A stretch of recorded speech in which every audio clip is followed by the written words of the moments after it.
Well, good evening, everybody. Let me start by thanking Foreign Minister Steinmeier and the people of Germany for hosting this important meeting of the International Syria Support Group on the margins of the Munich Security Conference. And we're very grateful to our colleague, Frank Walter, for his help and assistance in this process and his participation as a member of the ISSG.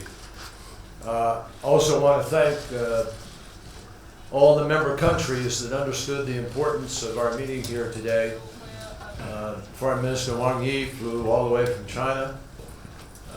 We had a strong presence of all the ministers because everybody understood the importance of this particular moment with respect to Syria. Last fall, the International Syria Support Group came together out of a shared sense of responsibility for the nightmare that the Syrian people have been enduring for far too long.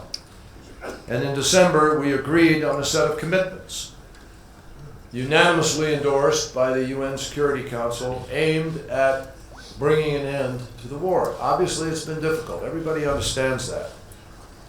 That effort at the UN led to specific UN-sponsored negotiations between the Syrian parties, which began under the stewardship of UN envoy S.V.Lavrov de Mistura and the UN itself. And everybody knows that as the situation on the ground in Syria grew steadily worse, the talks themselves became wrapped up in the level of violence and in concerns that people had about negotiating under difficult circumstances. S.V.Lavrov de Mistura, wisely at that moment, after conversing with both sides in what were always scheduled to be proximity talks, then delayed this process, knowing that we were meeting here in Munich yesterday and part of this morning. During this time, the perception of many members was that the regime of Bashar al-Assad was violating international law by trying to force surrender through starvation. And with the help of indiscriminate bombing, the regime intensified its assault in Aleppo, killing civilians and forcing more than 60,000 Syrians to flee their homes in search of refuge across the Turkish border. And it is our perception that rather than hurting Daesh, this process has in fact empowered Daesh to take advantage of the chaos.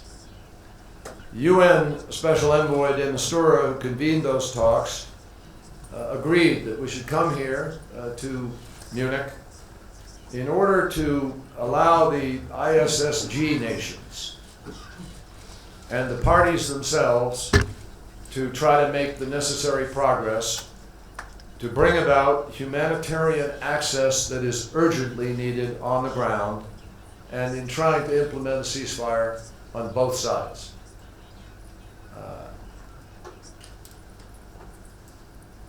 Foreign Minister Lavrov worked closely with me and with the rest of the members today. And I'm pleased to say that as a result, today in Munich, we believe we have made progress on both the humanitarian front and the cessation of hostilities front. And these two fronts, this progress, has the potential, fully implemented, fully followed through on, to be able to change the daily lives of the Syrian people. First, we have agreed to accelerate and expand the delivery of humanitarian aid beginning immediately. Sustained delivery will begin this week. First, to the areas where it is most urgently needed: Deir ez-Zor, Fua, Kafreya, the besieged areas of rural Damascus, Madaya, Muthimiyah, Kafir Batna, and then to all the people in need throughout the country, particularly in the besieged or hard-to-reach areas, the smaller neighborhoods and towns. This access is specifically called for in UN Security Council Resolution 2254, and to ensure that it is fully implemented, the United Nations will convene a task force made up of members of the ISSG and of relevant UN entities and of countries that have an influence on the parties particularly. And this working group will meet tomorrow in Geneva. It will ensure that humanitarian access is granted by all sides to all people who require help. And it will meet, as I said, for the first time tomorrow. It will report weekly on progress or lack thereof to help ensure a consistent and timely and approved access moving forward. I will say that it was unanimous. Everybody today agreed on the urgency of humanitarian access. And what we have here are words on paper. What we need to see in the next few days are actions on the ground in the field. And Stefan will speak to that.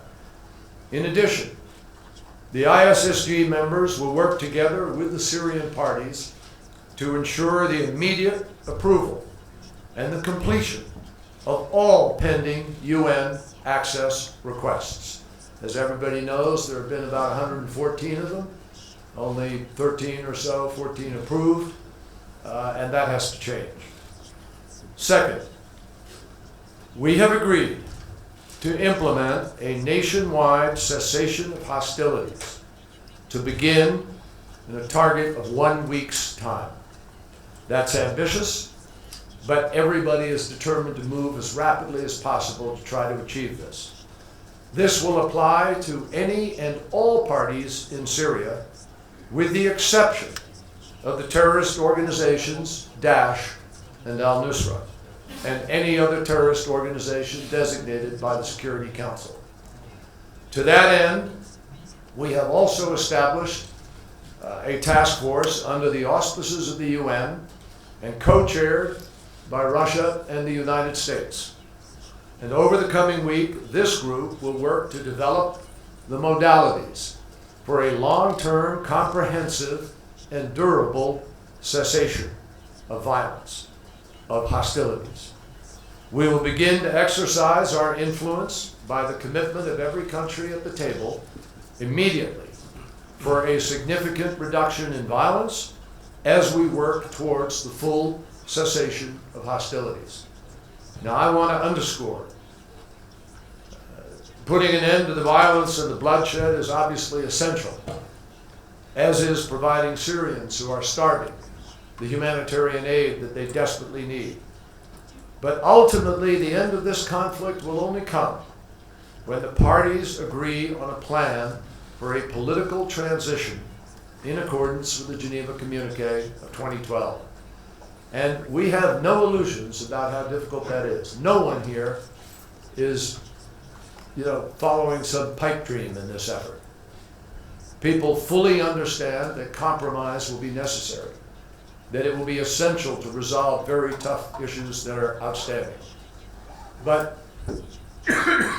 without a political transition, it is not possible to achieve peace.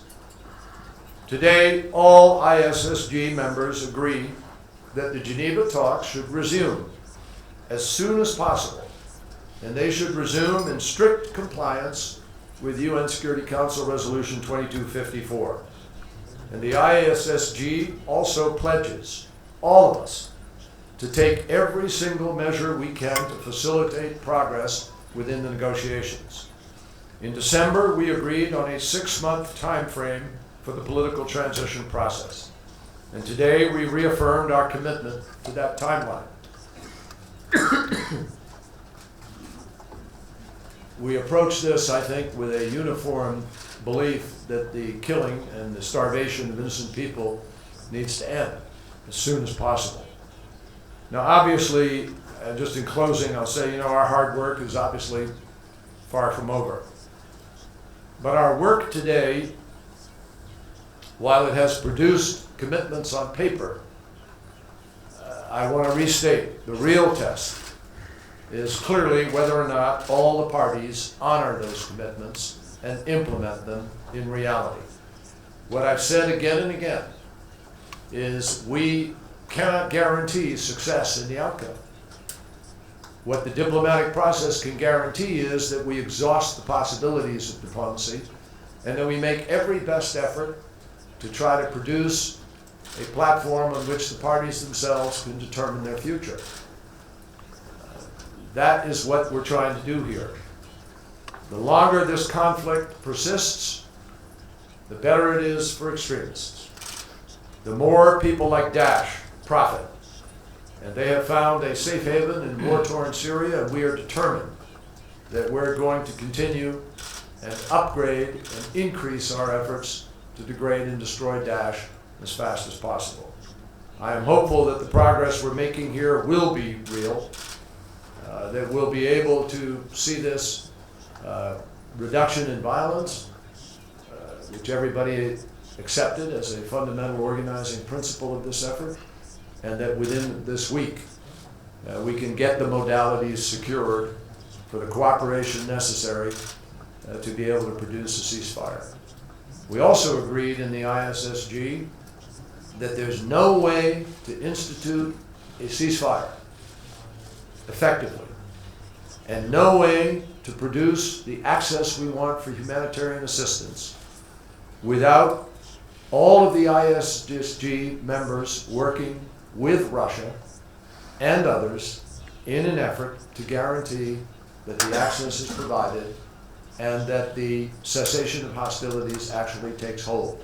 And to that end, we have agreed, all of us, to work with Russia in a way that deals with the political, the humanitarian, and the military components of this challenge. Уважаемые дамы и господа, в дополнение к тому, что сказал Джон, хочу, во-первых, присоединиться к словам признательности в адрес наших германских хозяев, поблагодарить команду ООН за те усилия, которые они прилагали. Встреча была своевременной, потому что нас тревожила та серия проблем, которая возникла с выполнением договоренностей, достигнутых на предыдущих наших встречах. И главным итогом сегодняшнего заседания я считаю безусловное подтверждение резолюции 2254 во всей ее полноте. Это касается и гуманитарных аспектов, и политического процесса, и борьбы с терроризмом, и вопросов прекращения огня, за исключением, конечно же, террористических организаций, которые в качестве таковых признаны Советом Безопасности Организации Объединенных Наций. Мы рассмотрели все проблемы, которые пока тормозят выполнение резолюции. Джон сказал о некоторых из них. Особое внимание по понятным причинам мы уделили гуманитарной ситуации, которая ухудшается, и для решения которой, как, собственно, для выполнения всех других наших договоренностей, необходима по-настоящему совместная работа, коллективная работа, за которую мы выступаем с самого начала нашей военно-воздушной операции в Сирии, и к пониманию необходимости, которые все больше и больше приходят наши партнеры, нас это радует. По гуманитарным проблемам мы довольны тем, что сегодня удалось договориться о принципах их разрешения, о том, что доступ будет обеспечен по всей территории Сирии, во все без исключения осажденные районы. Делаться это будет в комплексе, чтобы никого не дискриминировать и не решать проблемы одной части Сирии за счет игнорирования других проблем в других районах этой страны. Нас тревожило, в частности, то, что предыдущие усилия Организации Объединенных Наций, когда подобные решения прорабатывались вместе с правительством и с оппозицией, очень часто срывались по вине последней.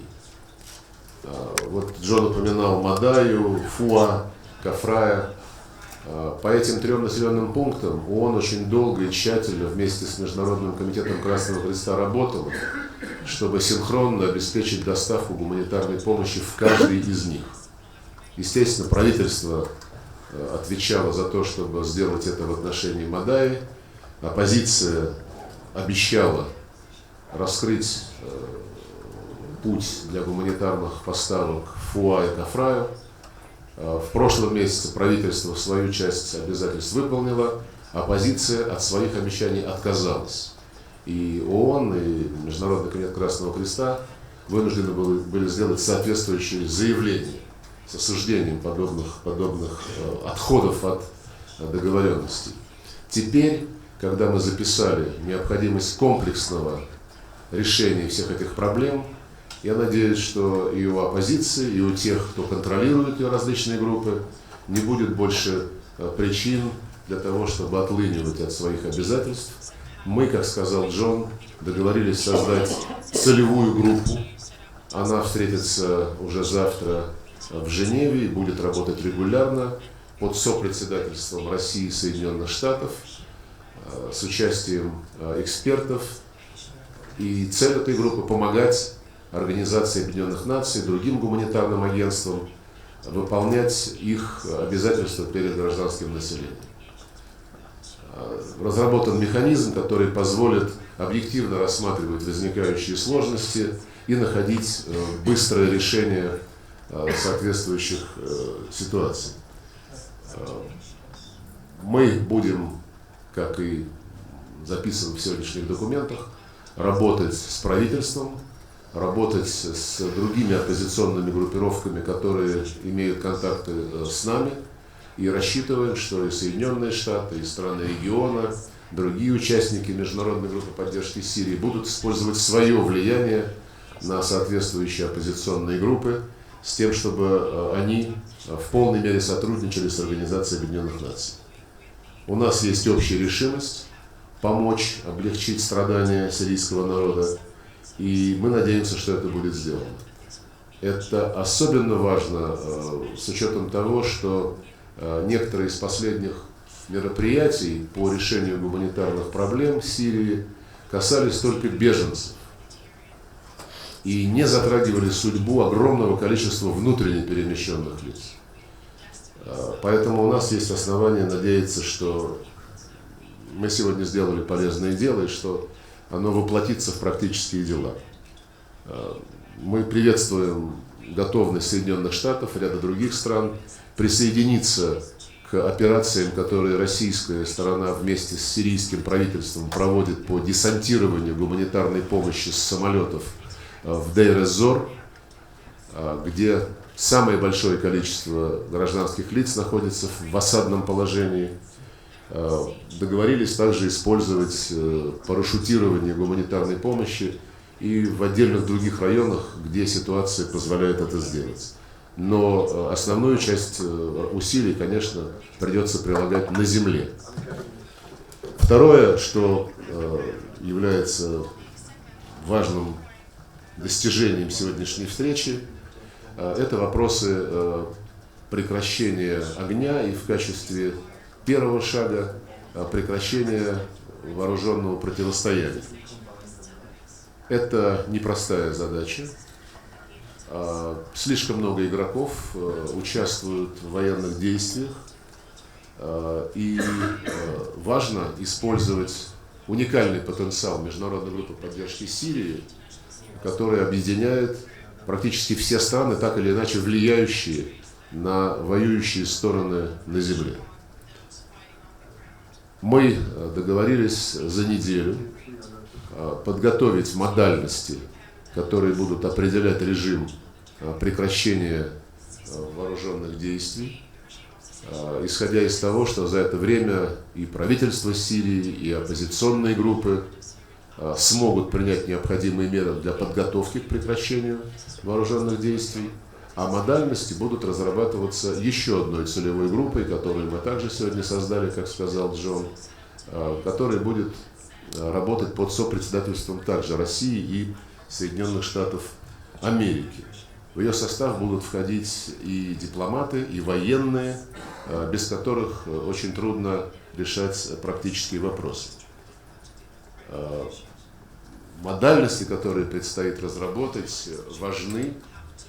И также хочу выделить договоренность о том, что мандат этой целевой группы будет включать, в частности, определение общих подходов в отношении тех территорий, которые находятся под контролем ИГИЛ, Джабхат ан-Нусры и прочих террористических группировок, которые квалифицированы в качестве таковых Советом Безопасности ООН. Мы, наверное, вы знаете, имели вот все эти месяцы достаточно такую эмоциональную дискуссию о том, кто наносит удары по правильным целям, кто наносит удары по неправильным целям. Мы многократно предлагали профессионально заниматься этим вопросом. Теперь с договоренностью о том, что целевая группа будет определять в том числе и районы, которые занимают ИГИЛ и Нусра и другие террористы, мы сделали очень важный практический шаг в этом направлении. Отмечу также то, что впервые в нашей работе, в документе, принятом сегодня, закреплена необходимость сотрудничества и координации не только по политическим и гуманитарным вопросам, но и по военному измерению сирийского кризиса. Это качественное изменение в подходах, и мы его приветствуем, мы за это постоянно выступали. Ну и не менее важно четкое подтверждение в сегодняшнем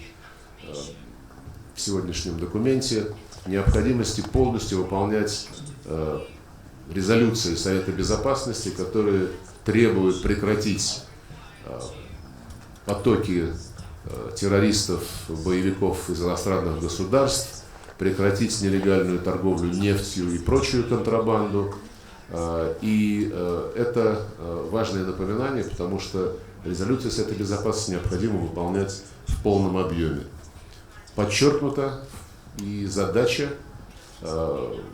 возобновления переговорного процесса, который был приостановлен в условиях, когда часть оппозиции заняла, я бы сказал, совершенно неконструктивную позицию и пыталась выдвигать предварительные условия.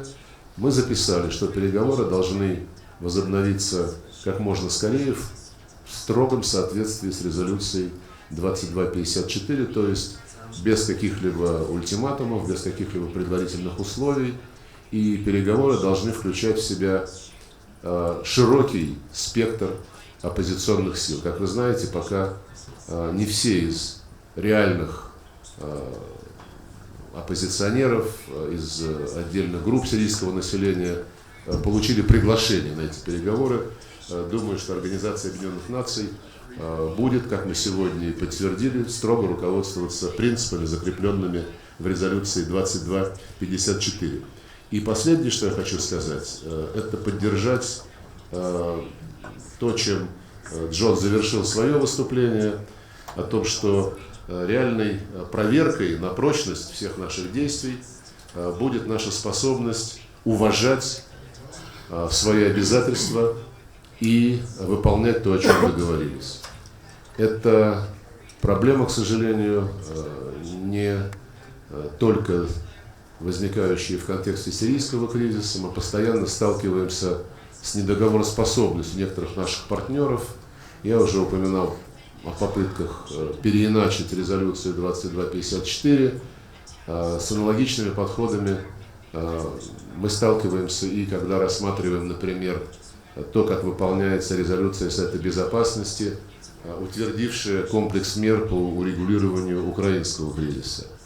Да и по другим вопросам, я уж не говорю про проблему Палестины, мы должны как-то все-таки научиться не просто достигать компромиссов, но и выполнять те договоренности, которые в таких компромиссах закреплены.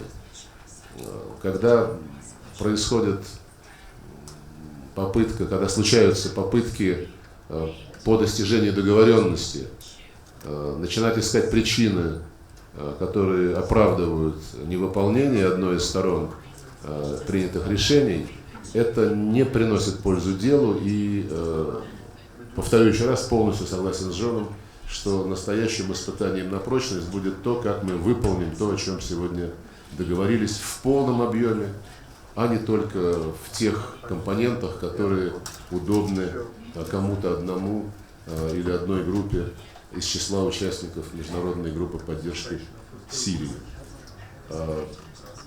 Мы также сегодня договорились, что наша группа будет продолжать Венский процесс.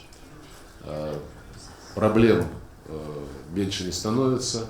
Если удастся добиться прогресса на тех направлениях, о которых сегодня договорились, я думаю, это поможет нам решать и другие задачи, вытекающие из резолюции 2254.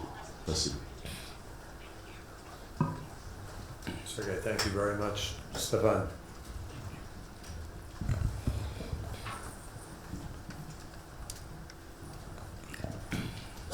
Thank you very much. When we were convening and we had the beginning of the Geneva intra-Syrian talks, we were flooded with messages from the Syrian people. They were coming from all over, outside and inside Syria, and they were asking two things, actually three. The first one was, please don't have another conference as the others, and don't have just a conference about talking about talks, but please give us two things. One is humanitarian access. We are human beings. We deserve to get food, water, access to medical facilities. And second, we need no more bombs, no more war. If you succeed in giving us that message, we will believe in you when you convene and reconvene the talks. I think that today the ISSG, which was actually convened in order to be able to give new energy to the future talks, has addressed that. Of course, that will be tested. Now, there are two aspects you heard. One is the humanitarian one.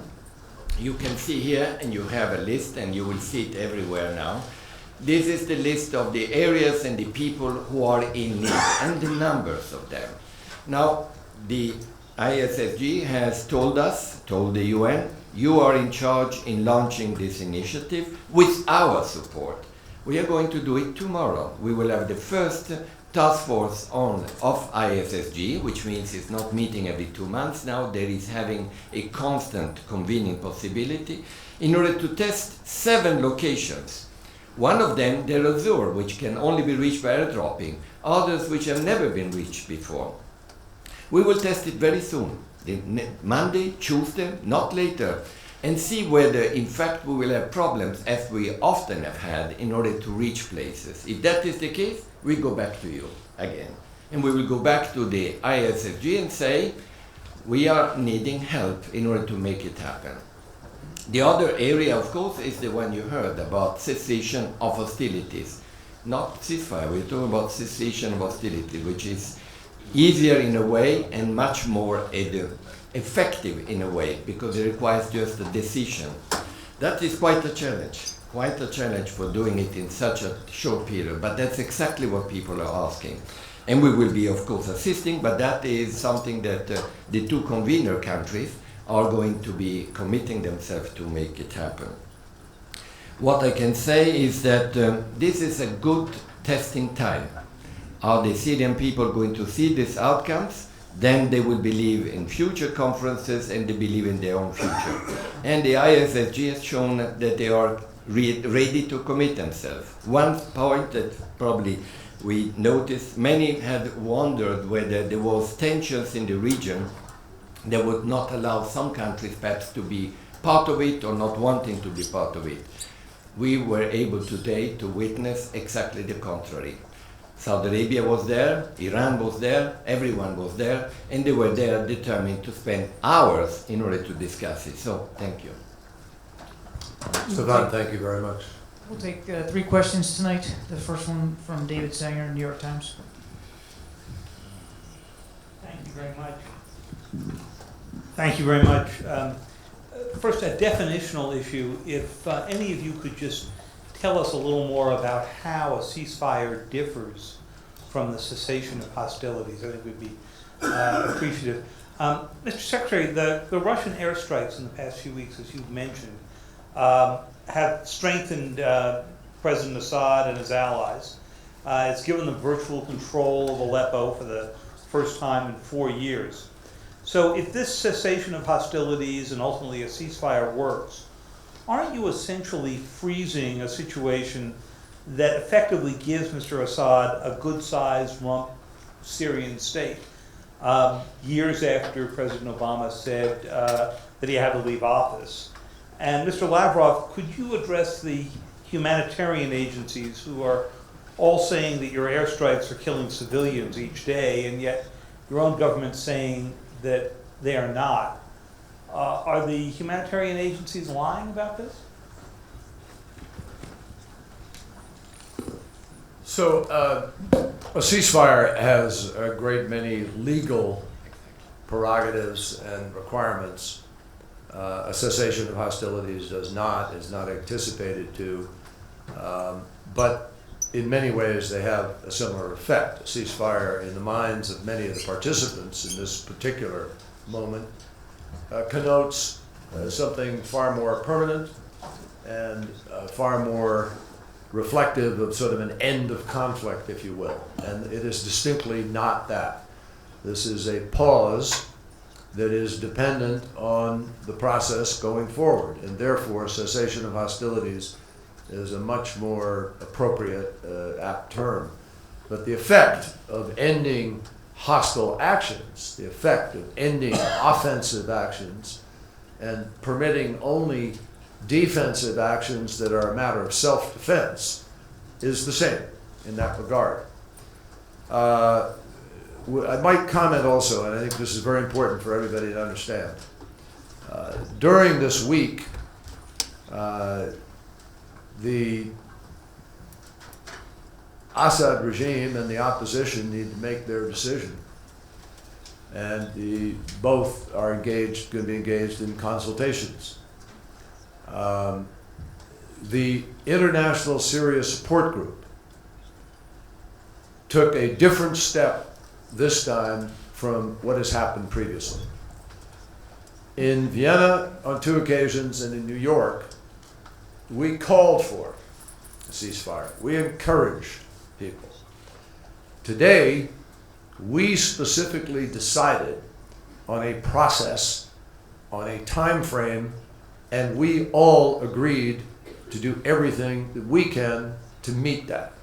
So the ISSG is engaged actively in the implementation process of this ceasefire through 2 task forces, one working on the humanitarian delivery, the other working directly on the modalities of the cessation of hostilities.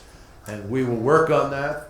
Sergei and I are chairing the ceasefire component. The ceasefire ultimately, not at this moment, but the objective is to achieve a durable, long-term ceasefire at some point in time.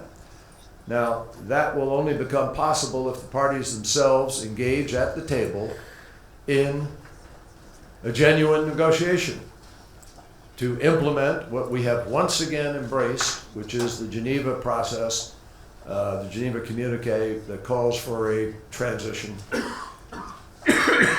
by mutual consent with full executive authority. Now, look, we're doing everything in the power of diplomacy to try to bring an end to this conflict in a way that results in a unified, non-sectarian, minority-protecting, secular whole state.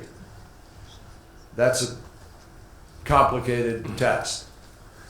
And there are many different cross-currents underneath this that make it complicated. But we're convinced that that's the only way that Syria really survives and could flourish again, and that you can make peace.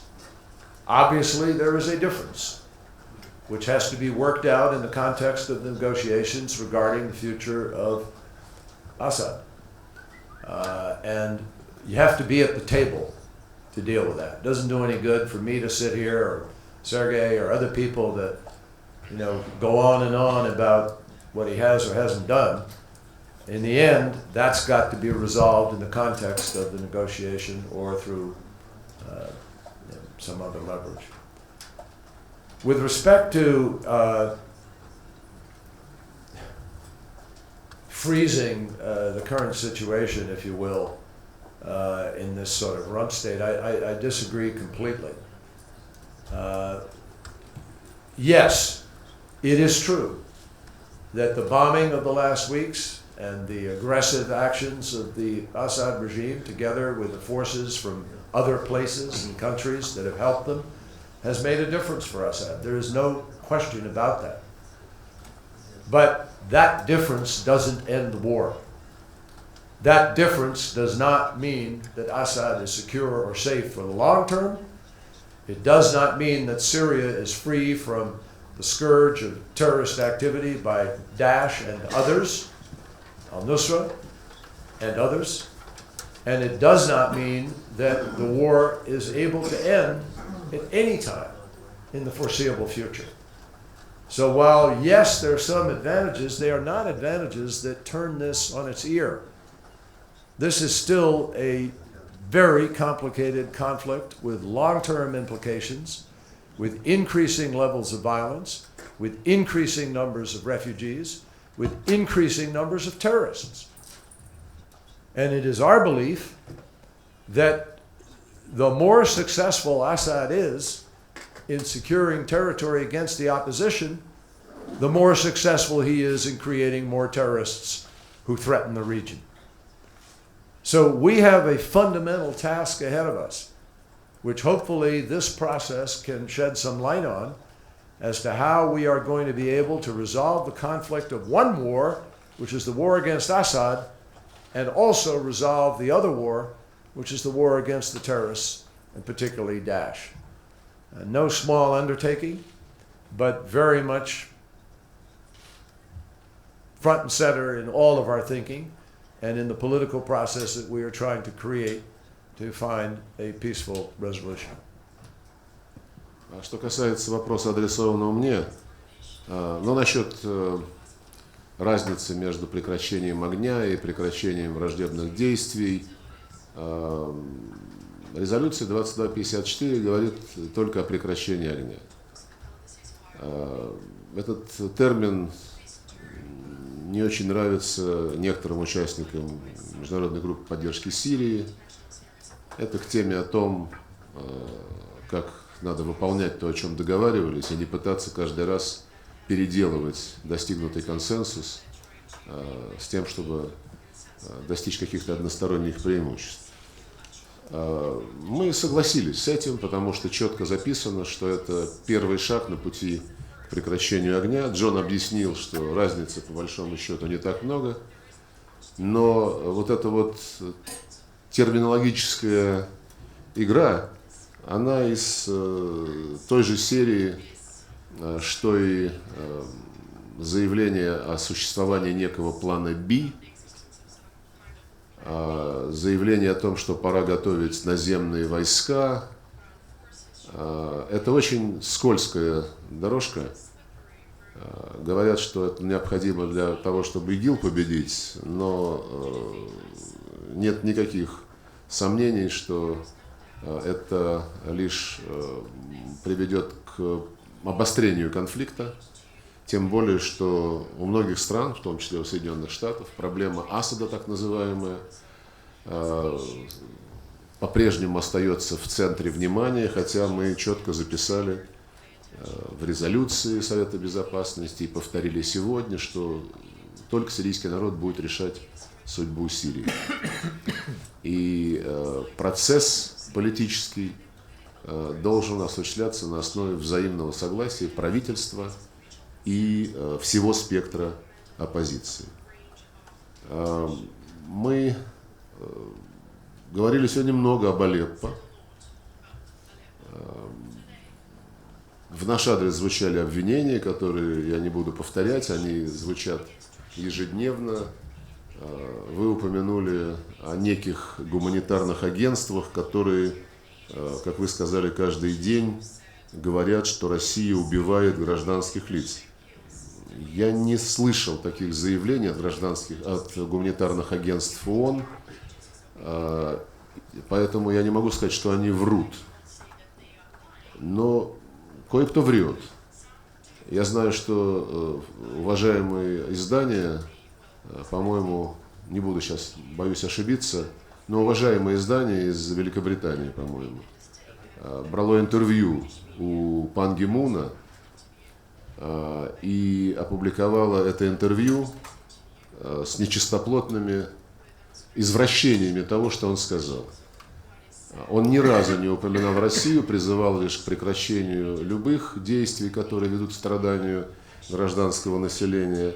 А интервьюер позволил себе вложить в уста генерального секретаря ООН утверждение о том, что он якобы все это адресовал России. Поэтому врут, но не гуманитарные агентства. С гуманитарными агентствами мы сотрудничаем. Они, кстати сказать, если вы с ними пообщаетесь, и если они не будут под давлением, они признают, что сотрудничество в решении гуманитарных проблем со стороны правительства гораздо более конструктивное, нежели со стороны оппозиции. Понимаете, ведь многие сейчас просто пытаются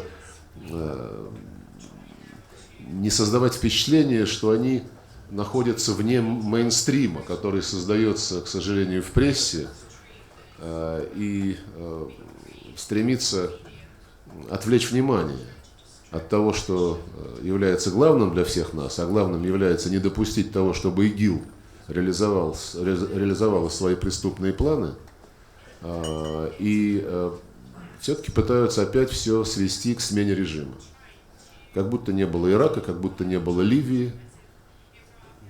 По-прежнему кое-кто живет иллюзиями, что сменим режим в Сирии, все будет хорошо.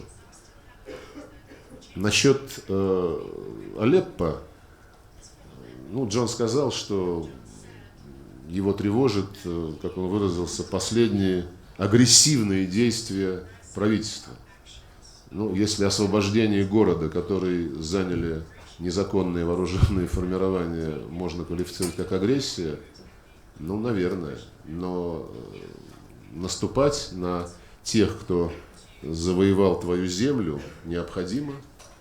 Тем более, что это делали прежде всего Джабхат ан-Нусра, а также в этом районе до сих пор западные пригороды Алеппо контролируются вместе с Джабхат ан-Нусрой, Джейш аль-Исламом и Ахрар аш-Шамом. Ликвидированный лидер Джейш аль-Ислама Алюш достаточно ясно высказывал идеологию этого движения. Я думаю, что современные средства коммуникации позволят вам найти в интернете эти высказывания.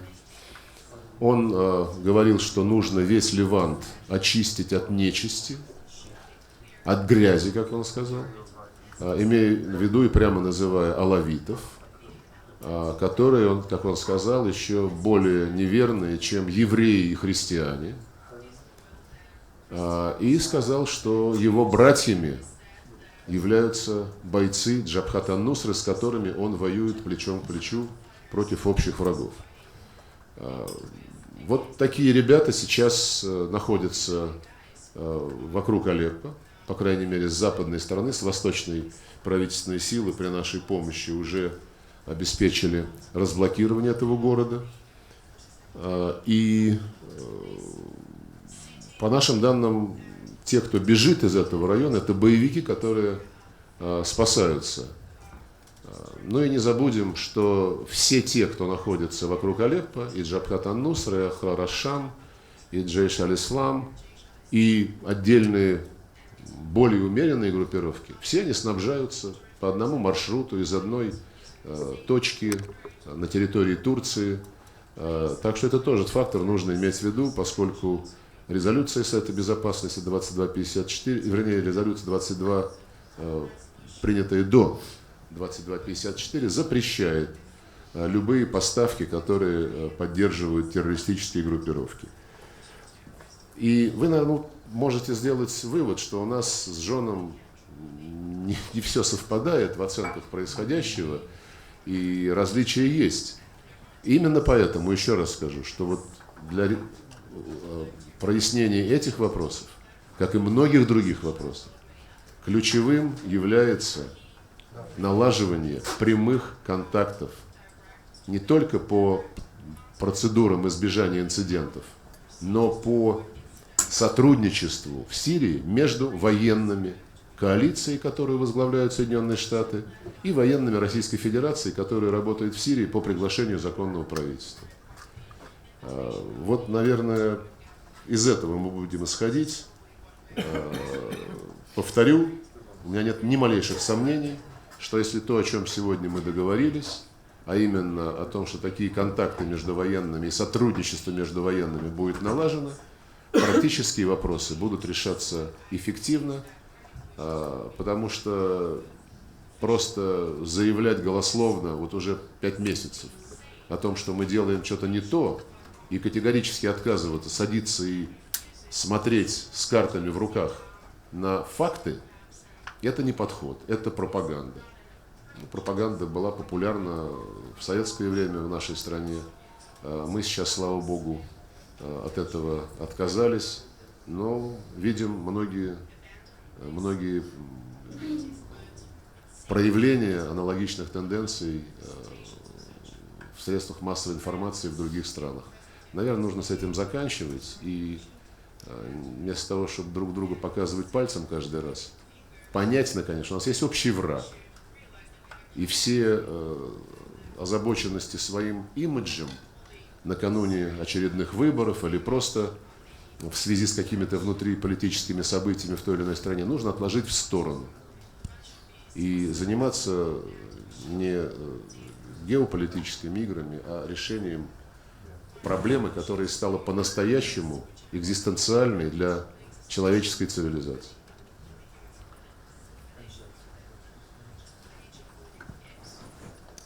The next question will come from Vladimir Kondratiev from NTV. Владимир Кондратьев, телекомпания НТВ Москва. У меня вопрос к российскому министру.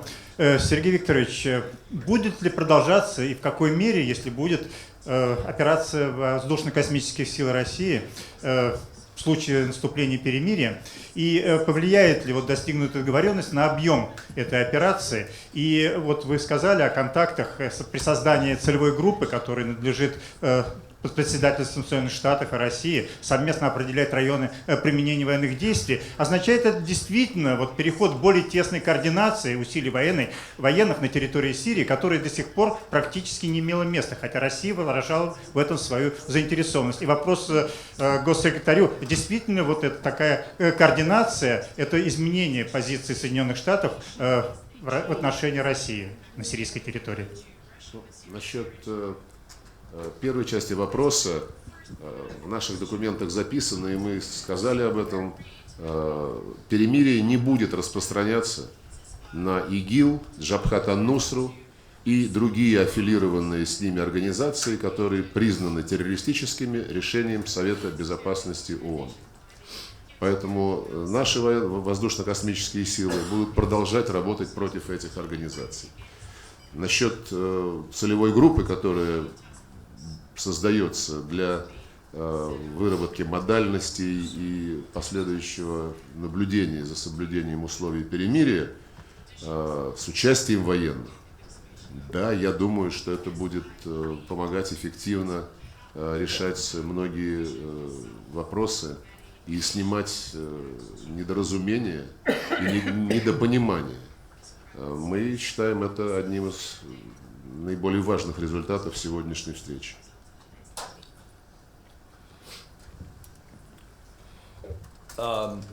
Quite simply, no. There is no change in the American position. The American position has always been that we need a legitimate political process, and we need to make certain that there is a track that is dealing with the resolution of the government transition under the Geneva process, and we need, similarly, a concerted effort to destroy Daesh.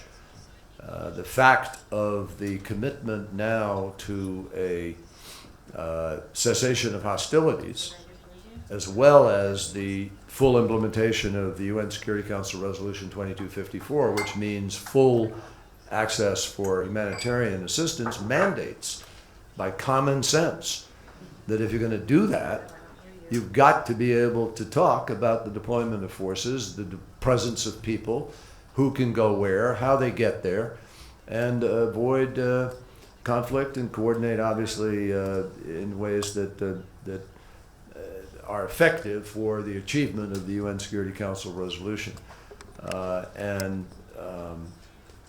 We believe that the full measure of that will be in what happens over the course of the next week. Meeting the goals and succeeding in implementing this political process while simultaneously dealing with the problems of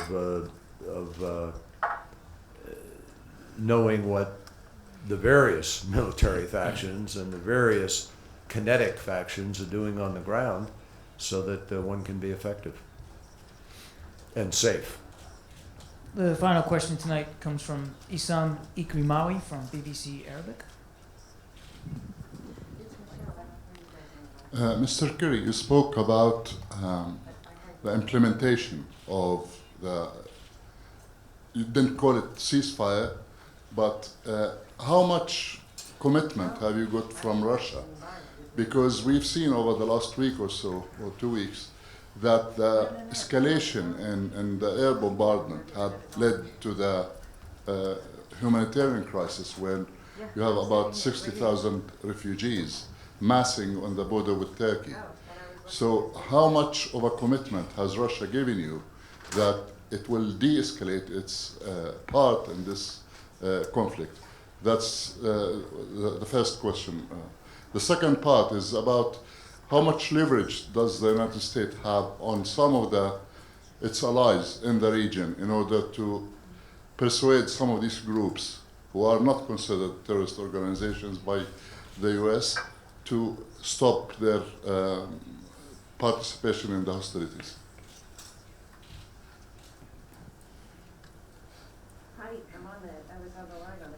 Well,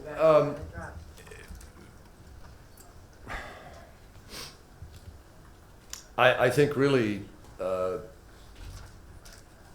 Prime Minister Lavrov ought to be answering the question about Russia's commitment to the cessation of hostilities.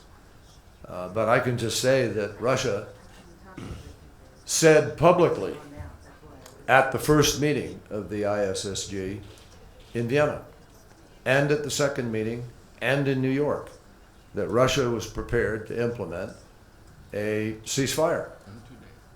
And again today. And Iran likewise said that at the first meeting of Vienna and so forth. It was not Russia or Iran who stopped a ceasefire from being adopted at the very beginning. I want to make that very, very clear. And Stefan will agree with that. And our other ISSG members know that. So Russia has articulated a willingness to do this, providing that the other players are ready to enforce the full components of Resolution 2254 and live by them. Now, that's another part of this mix. So I'm not here to vouch for anybody's word, anybody participating in this. I said a moment ago, this will be measured by what happens on the ground. This will be measured by the steps that people take in the next days. And that's the true measurement, not the words on a piece of paper tonight or this morning, early. And I think everybody would agree with that. So we need to make sure this is fully implemented, and everybody has a responsibility to help do that. All the members of the ISSG committed to try to do that, including Russia, including Iran. Now, you'll be able to measure that as well as we will in the days ahead. And you ask about leverage. It's not a matter of you know, I mean, I suppose leverage here and there makes a difference, obviously. We all know that. But everybody engaged in this wants Syria to remain whole, to be peaceful, and to try to resolve this conflict. But there are different opinions within that everybody as to how that might happen or as to what outcome they'd like to see. And that's the challenge here. I think the United States has strong relationships within the ISSG. We have been able to come up now with 4 separate communiques in unanimous fashion with Iran, Saudi Arabia, Turkey, Egypt, Qatar, Russia, China, the United States, countries with different beliefs and feelings, all coming to the same logical conclusion, though they have different ideas about how the outcome might unfold at this moment. But the best we can do is continue to work in a collegiate fashion. I don't think it's as much a matter of leverage as it is a matter of common sense about how you end this war and whether one can end this war. As I've said previously, it is my belief and the belief of the majority of the members of this group that there will not be peace in Syria if Assad is determined to stay there and lead the country. That's our belief. Other people have a different point of view. But we don't believe you can make peace because we don't think that certain countries and certain players involved in this will stop fighting until there is a legitimate transition, which is what was decided in 2012. It's now 2016. In 2012, the UN and the countries that came together adopted the fundamental framework of what we're trying to do, which is a transition which allows the people of Syria to decide the future without coercion, without with full participation, and that's what has been adopted in this process. So if everybody honors this process, hopefully there can be a transformation. If they don't, there will be continued war. You want to speak to? Поскольку Джон сказал, что на первый вопрос было бы правильно мне ответить, я подтвержу то, что мы уже вам сообщили, вы можете прочесть это в документе, который сегодня был принят, а именно то, что ИГИЛ, Нусра и другие структуры террористические, которые в качестве таковых определены Советом Безопасности ООН, ни под какое перемирие не подпадают. Поэтому и мы, и, так я понимаю, коалиции, которые Соединенные Штаты возглавляют, будут продолжать с этими структурами бороться. Главное же перемирие, вернее, главная задача, чтобы перемирие состоялось по согласию правительства и оппозиции. Об этом прямо записано, кстати, не по моей инициативе, не по инициативе Джона, по инициативе одной делегации, о которой Джон упоминал в другом контексте. Записано, что перемирие не может начаться немедленно, оно начнется через неделю, если и правительство, и оппозиция необходимые меры проработают. Да, придется, наверное, оказывать влияние на сирийские стороны. Надеюсь, что такое влияние будет оказано всеми, и на правительство, и на различные группы оппозиции. Но террористы, повторяю, исключены. И насчет приверженности, договоренности, я бы очень хотел, чтобы эта приверженность была универсальной. Я уже говорил, что согласен с Джоном, что испытание нас на эффективность заключается в том, как выполняются принятые решения. 2012 год, Женевское коммюнике, я уже напоминал, что сразу после того, как это Женевское коммюнике было принято, мы убедили правительство Асада согласиться работать на его основе. А оппозиция сказала, что они этим не будут заниматься, что их это не устраивает. Мы принесли это Женевское коммюнике в Совет Безопасности. Наши западные партнеры отказались его одобрять. И потребовалось больше года, прежде чем Совет Безопасности в итоге его одобрил. И я не хочу выглядеть как льстец, но только с приходом Джона на позицию государственного секретаря мы почувствовали стремление Соединенных Штатов оживить, реанимировать вот эти вот договоренности, которые тогда в 2012 году еще до Джона были заключены. Но не будем забывать, что Женевское коммюнике гласит, принципом решения политических проблем Сирии является договоренность о переходных положениях на основе взаимного согласия правительства и всего спектра оппозиции. Вот если мы говорим о приверженности, обязательствам и договоренности, нужно все это подтверждать в комплексе, а не выдергивать только одно слово, как любят делать некоторые наши партнеры. Вот переход, должен быть переход, подразумевая смену режима. А о том, что переход должен быть на основе взаимного согласия правительства и широкого спектра оппозиции, об этом предпочитают не упоминать. Считают, что возможно вот сформировать делегацию оппозиции, которая представляет лишь часть зарубежных оппонентов режима, а остальных можно сделать консультантами. Так не получится.